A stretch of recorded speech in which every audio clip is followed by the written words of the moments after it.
Fala pessoal, bem-vindos à nossa primeira videoaula da disciplina de resistência dos materiais durante esse período de quarentena. Espero que em breve a gente possa voltar com as nossas aulas presenciais. O tema dessa aula é sobre momentos de inércia e eu peço a vocês que antes de assistir, dar continuidade a essa videoaula, que vocês deem uma olhada primeiramente no material que foi enviado em PDF para vocês, slides, enfim. Também peço a vocês que, se por acaso alguém está assistindo essa aula sem ter antes estudado a aula passada sobre centroides, eu peço que vocês estudem sobre centroides primeiro, antes da gente vir para o momento de inércia, porque um tema depende do outro, tá ok? Então vamos lá. Vamos então iniciar o conteúdo sobre momentos de inércia. Esse é um conteúdo muito importante para a gente poder entrar na parte de estudo da flexão, que a gente vai ver é o nosso próximo conteúdo, né? Na aula passada a gente viu um pouquinho sobre centroides, então a gente vai precisar usar o cálculo de centroides aqui para entrar nessa parte. Eu recomendo a vocês darem uma olhada no material antes da gente começar essa aulinha aqui sobre o momento de inércia, olhar o material que eu postei sobre esse assunto no portal. Bom, pessoal, então, quem já olhou o material deve ter visto que o momento de inércia é uma propriedade de uma área, assim como área, volume, enfim. Existe também o momento de inércia que é utilizado no cálculo de esforços de flexão. Então, existem algumas formas de calcular esse momento de inércia e eu creio que provavelmente vocês já devem ter visto na disciplina de cálculo como calcular momento de inércia através de integrais. Porém, como o intuito aqui é a gente usar o momento de inércia, mas com foco em calcular tensões em flexão, a gente vai usar um método um pouquinho mais simplificado para calcular esses momentos de inércia aqui nesse momento. Então, a gente não vai estar utilizando aquela metodologia de integração. Eu vou estar passando aqui uma forma um pouquinho simplificada de fazer isso. Bom, vocês viram no material que para figuras conhecidas como retângulo, círculo, triângulo, a gente utiliza algumas fórmulas já pré-estabelecidas para cálculo do momento de inércia. E o momento de inércia ele vai estar sempre relacionado com um eixo. Então, a gente já está super acostumado a trabalhar com eixos x e y. Então, aqui tá as mesmas fórmulas que vocês viram no material de vocês aí para cálculo do momento de inércia em relação ao eixo x e para cálculo do momento de inércia em relação ao eixo y. Se a gente chamar de base a medida da horizontal e de altura a medida da vertical, então para um retângulo, para calcular o momento de inércia em relação ao eixo x, basta eu fazer a seguinte operação. Vou pegar a medida da base, multiplicar pela altura ao cubo e dividir esse valor por 12. Se eu quiser calcular o momento de inércia em relação ao eixo y, vou aplicar essa formulazinha aqui de baixo. Vou pegar a altura do retângulo, multiplicar pela sua base, elevar ao cubo e dividir por 12.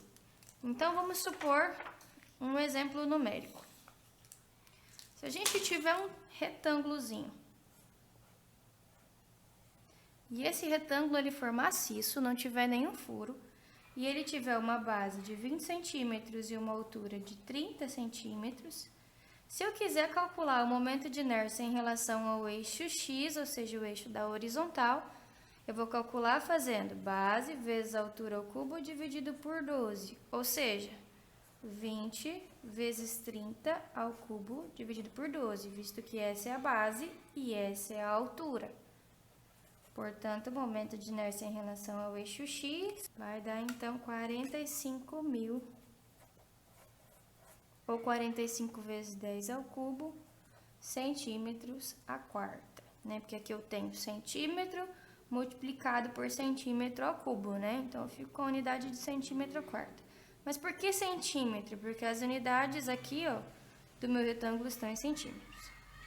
Se eu quisesse calcular o momento de inércia em relação ao eixo y, eu faço o mesmo processo, só que aplicando a formulazinha do eixo y, hb ao cubo por 12.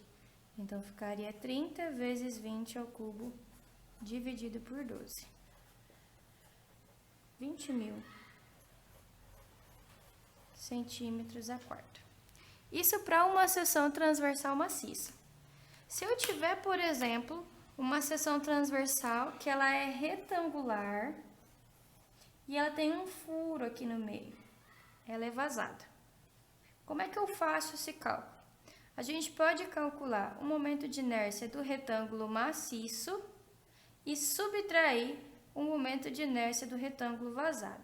Isso pode ser feito toda vez que o centroide do retângulo maciço estiver no mesmo ponto do centroide do retângulo vazado. E aqui ocorre essa situação, né? O centroide de um retângulo é bem no meio dele.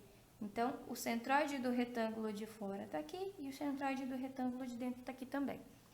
Então, nesse caso, vamos calcular esses momentos de inércia. Vamos supor que aqui eu tenha 20 centímetros e aqui eu tenho os mesmos 30 centímetros. Porém, esse retângulozinho ali de dentro, ele vai ter 10 centímetros por 20 centímetros. Então, nesse caso, o momento de inércia em relação ao eixo X vai ser base vezes a altura ao cubo dividido por 12 do retângulo de fora, menos base vezes a altura ao cubo por 12 do retângulo de dentro. Ou seja, 20 vezes 30 ao cubo por 12, menos do de dentro. A base é 10, a altura é 20 ao cubo por 12. A gente vai ficar com 38.333,33 centímetros a quarta de inércia em X. Para o cálculo do momento de inércia em Y, a gente segue a mesma lógica, tá? Então, a altura é 30 do retângulo de fora, vezes a base, que é 20, ao cubo dividido por 12, menos o retângulo de dentro. A altura é 20, a base é 10, ao cubo dividido por 12. Então, a gente fica com 18.333,33 centímetros a quarta. Essa regrinha ela é válida não só para a seção retangular, mas também para a seção circular. Vamos supor que eu quero calcular o momento de inércia de um círculo cujo diâmetro é de 30 centímetros. Então, a formulazinha para o momento de inércia de um círculo é a mesma para momento de inércia em X ou em Y, porque para qualquer eixo, o círculo ele vai ter a mesma dimensão, correspondendo ao mesmo raio, ao mesmo diâmetro, né? Então, é a mesma formulazinha. Π vezes o diâmetro a quarta dividido por 64. Ou seja, o x é igual ao y e ambos vão ser iguais a π vezes 30 a quarta dividido por 64. Essa regrinha ela é válida também para o círculo, então se eu tiver um círculo vazado, eu faço o momento de inércia dele maciço e desconto o momento de inércia do furo, né? O mesmo esquema que eu mostrei para vocês para o retângulo. Essa formulazinha também está no slide, tá, pessoal? Resulta, então, em 39.760,78 centímetros a quarta. Bom, gente, o que a gente tem que prestar um pouquinho mais de atenção, que fica um pouquinho mais complexo de calcular no momento de inércia? Quando a gente tiver uma figura, que a gente pode só dividir ela em várias figuras. Por exemplo, a gente tem fórmulas para momento de inércia para uma área retangular, para uma área circular, uma área triangular.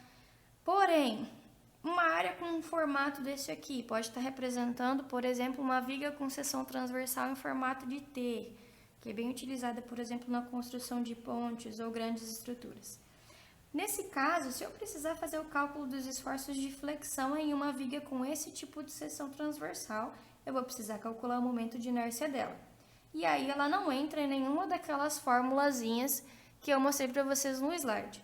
Então, como que a gente faz? Ou eu calculo usando integração, ou eu uso essa formulazinha aqui. Qual vai ser o procedimento? A gente vai ter que, primeiramente, buscar dividir a nossa figura em várias figuras simples, como, por exemplo, retângulos, triângulos ou círculos. Então, nesse caso de uma peça desse formato aqui de seção transversal, eu poderia dividir, por exemplo, como 2 retângulos, dessa forma. Então, eu tenho o retângulo 1 aqui em cima e o retângulo 2 aqui embaixo. A gente conhece qual que é a fórmula do momento de inércia para um único retângulo, né? Então, essa formulazinha aqui, ela só vem para juntar esses dois retângulos e calcular o momento de inércia da peça inteira. Então, vocês estão vendo aqui, o momento de inércia é igual a 1 I barra mais A vezes D ao quadrado. O que significa esse I barra? Esse barra aqui, ele vai estar representando os momentos de inércia das figuras simples que compõem a figura total. Por exemplo, essa figura ela é composta de dois retângulos. Então, no lugar do I barra, eu vou usar a fórmula de um retângulo. E vou somar com a área de cada retângulo vezes uma distância. Eu já chego lá na distância.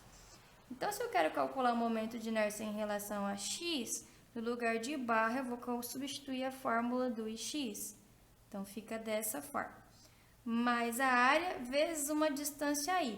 É sempre trocado. Se eu estou calculando x, eu uso a distância y. O que é essa distância y aqui? Corresponde à distância vertical entre o centroide da peça inteira, por isso que eu disse que primeiramente a gente tem que calcular o centroide antes de calcular o momento de inércia. Então, é a distância do centroide dessa figura inteira até o centroide do retângulo que eu estou calculando. Então, por exemplo, se eu calculei o centroide dessa peça toda e eu cheguei à conclusão de que o centroide está localizado bem aqui, e eu sei que o centroide de cada retângulo está localizado sempre bem no meio dele, então do retângulo 1 vai ficar mais ou menos por aqui, do retângulo 2 mais ou menos por aqui. Quando eu for calcular ix do retângulo 1, essa distância dy vai corresponder a essa distância aqui, ó, do CG do retângulo que eu estou calculando para o CG da peça inteira. Assim como se eu for calcular ix do retângulo 2, essa distância dy vai ser a distância do CG do retângulo que eu estou calculando até o CG da peça inteira. Se eu tenho dois retângulos, eu vou aplicar essa fórmula para cada um e somar. Aí eu chego no valor do ix da peça inteira. Para o y é a mesma lógica. Então, se eu quero calcular o momento de inércia em y de uma figura composta, no lugar do I barra, se ela é composta por vários retângulos, eu substituo a fórmula do y do retângulo. Então, no lugar do I barra, eu substituí hb ao cubo por 12. Mais área vezes dx. O que muda desse dy para esse dx? O dy é a distância vertical entre esses pontos. O dx seria a distância horizontal entre esses pontos. Nesse caso desse exemplo que eu coloquei aqui, a distância horizontal entre esses pontos aqui, ela é 0.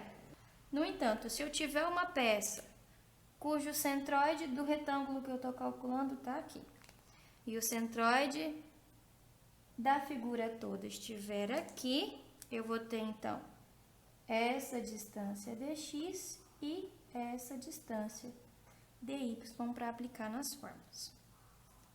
Então, quando a gente estiver trabalhando com apenas um retângulo, apenas um círculo, a gente pega as fórmulas simplificadinhas que está naquela tabelinha do slide.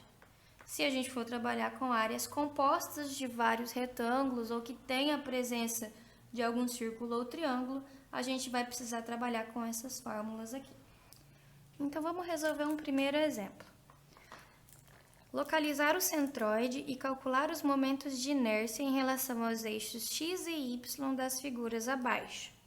Então, aqui na letra A, a gente tem um perfil parecido com aquele do exemplo que eu estava explicando anteriormente. Todas as medidas da figura estão dadas em centímetros. Então, se pede para calcular momentos de inércia em relação aos eixos x e y, eu vou ter que aplicar aquela formulazinha um pouco maior. Então, para o cálculo do momento de inércia em relação ao eixo x, eu vou ter que aplicar bh ao cubo sobre 12 mais a vezes dy ao quadrado. E, para estar calculando o momento de inércia em relação ao eixo y, a gente vai ter que usar hb ao cubo sobre 12 mais a vezes dx ao quadrado. Mas, para a gente conseguir pegar os valores de dy e dx, a gente vai precisar primeiramente saber onde é que está localizado o centroide dessa figura. Então, vamos partir para o cálculo de centroide, aula passada. Então, na aula anterior, nós vimos que para calcular a centroide de uma peça composta como essa aqui, a gente precisa primeiramente localizar os eixos x e y, onde é que eles estão localizados. Então, o que eu vou fazer? Eu vou redesenhar essa figura aqui do lado, só para eu poder rabiscar ela, tá? Vamos lá, eu vou posicionar os eixos x e y aqui. O eixo x eu vou colocar aqui embaixo e o eixo y eu vou colocar aqui em cima. Dessa forma, a minha figura ficou inteira no primeiro quadrante, inteira positiva. E vou ter que dividir essa peça aqui em figuras mais simples. Então, eu posso fazer a divisão em dois retângulos.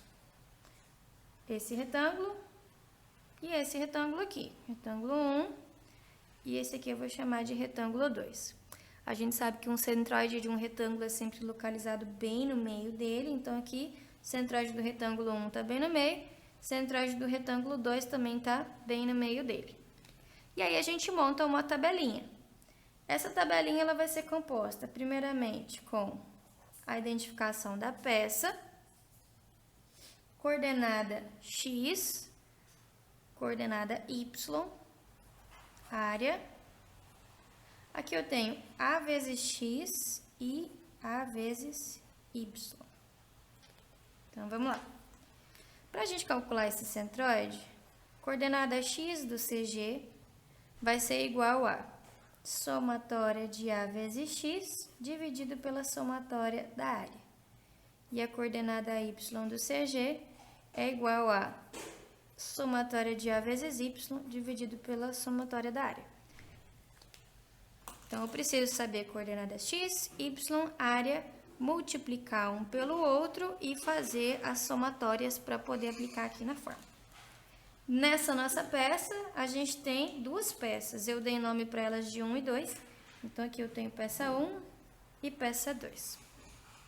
Se eu posicionei os eixos dessa forma, aqui é a origem dos eixos. Então, eu vou retirar as coordenadas desses centroides dos meus dois retângulos em relação a essa origem. Vamos começar com a coordenada x da peça 1. O centroide da peça 1 está localizado aqui. Então, em x, em relação à origem, eu vou ter essa distância. O total é 60. Então, a metade vai ser igual a 30. Ou seja, da origem, eu tenho que andar 30 em x para chegar no CG da peça 1. E em y? O quanto eu tenho que subir em relação à origem para chegar no CG da peça 1? Então, vamos olhar aqui. Eu tenho que subir 80 e mais metade de 10, né? Para chegar até aqui. Então, eu vou ter que subir 85 centímetros. A área vai ser igual a lado vezes lado, né? Então, eu tenho 60 por 10. Então, o retângulo 1, ele vai ter área de 600 centímetros quadrados. A vezes x corresponde a 30 vezes 600. 30 vezes 600 vai ser igual a 18.000. E a y é igual a y vezes área, ou seja, 85 vezes 600. Então, isso aí vai dar 51.000. Fechamos aqui a parte do primeiro retângulo. Vamos para o segundo retângulo, aqui o nosso retângulo 2. Vou retirar as coordenadas x e y desse centroide do retângulo 2 em relação à origem dos eixos. Então, em relação à origem, para chegar até esse centroide, eu tenho que andar os mesmos 30, né? Tá vendo? Tá alinhado? Então, eu vou ter que andar aqui a metade de 60 para poder chegar nesse centroide. Então, os mesmos 30 em relação à horizontal, eixo x. Em relação ao eixo y, agora eu preciso saber, em relação à minha origem, o quanto eu preciso subir. O retângulo 2 tem altura total de 80, e se o CG de um retângulo é bem no meio dele, então vai estar localizado a uma distância de 40 em relação à origem. A corresponde à área do retângulo. Então, esse meu retângulo 2, ele tem dimensões 10 por 80. Então, a área vai ser 10 vezes 80, lado vezes lado, corresponde a 800. Vamos para a coluna de AX. Coluna AX corresponde à área vezes X, ou seja, 800 vezes 30. A gente vai chegar em 24.000. E A vezes Y corresponde à área vezes o Y, ou seja, 800 vezes 40, que a gente chega então em 32.000. Só que a fórmula pede somatórias, então o que eu vou fazer? Somar as áreas, somar os AX e somar os AY, porque é o que a gente precisa aqui para compor a nossa equação. Portanto, 600 mais 800, a gente chega em 1.400. Somando esses dois valores, a gente chega em 42.000. E somando esses dois valores, a gente chega em 83.000. Então, posição X do centroide vai ser igual a somatória de AX. Nós somamos aqui, deu 42.000. Dividido pela somatória da área. A gente somou aqui, deu 1.400. Fazendo essa conta, a gente vai chegar em 30 centímetros. Vamos para o cálculo de Y. A somatória de AY, então 83.000, dividido pela somatória da área, 1.400. Então, a gente vai chegar numa resposta aí de 59,29. Então, vamos aproximar aí para 59,3 centímetros. Então, aí, por enquanto, eu só calculei o centroide dessa figura. Ainda falta a gente chegar no cálculo do momento de inércia.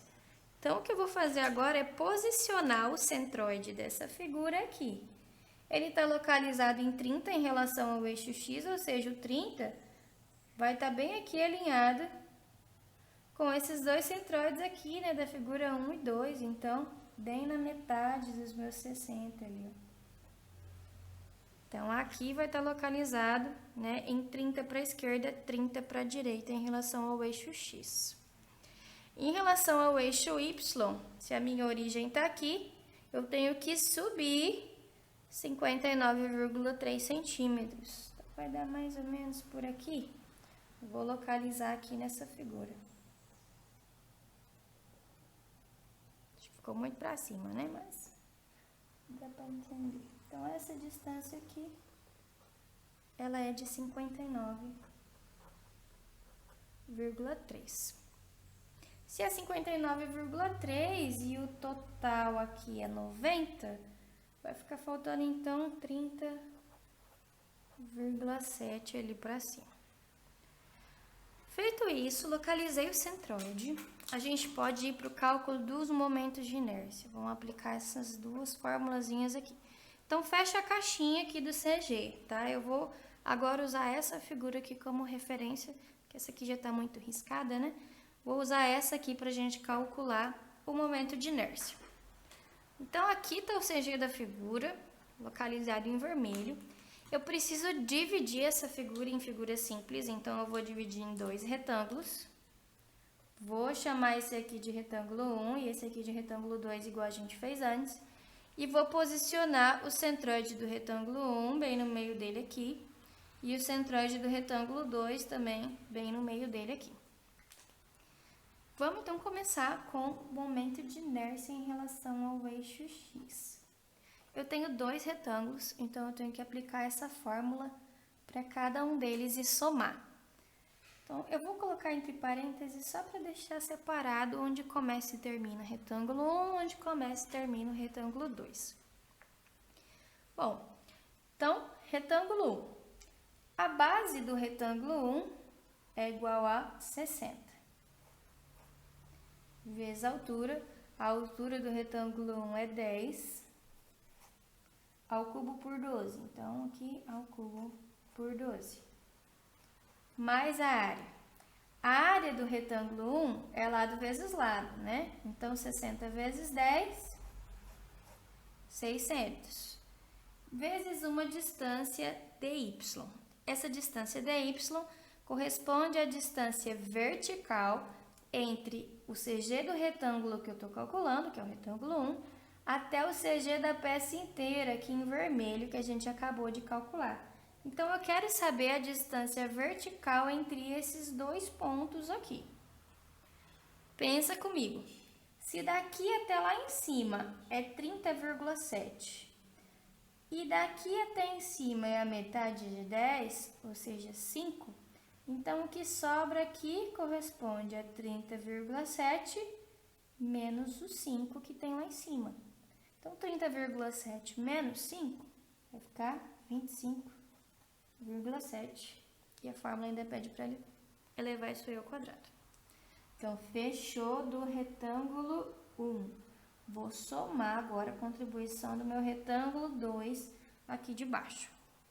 Então, a fórmula é a mesma. Base é 10. Vezes a altura do retângulo 2 é 80. Ao cubo por 12. Mais a área. 10 por 80 vai dar uma área de 800. Vezes a distância dy. Então, a distância dy é a distância vertical entre o CG do retângulo que eu estou calculando, retângulo 2, até o CG da peça inteira que está aqui em vermelho. Ou seja, eu quero a distância entre esses dois pontos aqui. Se daqui até aqui embaixo é 59,3 e esse centroide ele está bem na metade de 80, então aqui tem 40. Essa distância entre os CGs, que é o que eu quero, vai ser igual a 59,3 menos 40. Sobra aqui para mim, então, uma distância de 19,3. E ainda preciso elevar isso ao quadrado. Então, fazendo essa contona aqui na calculadora, a gente chega em 1,126 vezes 10 a sexta centímetros a quarta de momento de inércia em relação ao eixo X. Falta ainda momento de inércia em relação ao eixo Y. Agora a gente vai aplicar essa formulazinha aqui. Para isso, então, vou usar essa mesma divisão, esse mesmo esquema, não vou mudar nada. Vou só inverter, né? A altura com base e agora usar distância horizontal. Começando pelo retângulo 1. A altura dele é 10. A base dele é 60. Passou a moto barulhenta aqui agora, desculpa. Ao cubo por 12. Mais a área vai ser 10 por 60, 600, vezes uma distância dx. Falei para vocês que dx é uma distância horizontal entre pontos. Existe distância na horizontal entre esse ponto e esse? Não existe. Existe uma distância vertical entre eles, mas na horizontal não, eles são pontos alinhados. Então, essa distância dx aqui é zero ao quadrado. Fechamos o retângulo 1, vamos para o retângulo 2. A altura dele é 80, vezes a base, que é 10, ao cubo dividido por 12. Mais a área, 10 por 80 vai dar 800, vezes a distância dx, ou seja, distância horizontal entre esses dois pontos, que também não tem, né? Eles têm distância vertical entre eles, mas horizontal não tem, porque eles estão no mesmo alinhamento. Então, zero ao quadrado. Ao fazer a conta, isso aqui zero, porque vai multiplicar por zero. Sobra, então, 0,1867 vezes 10 a sexta centímetros a quarta.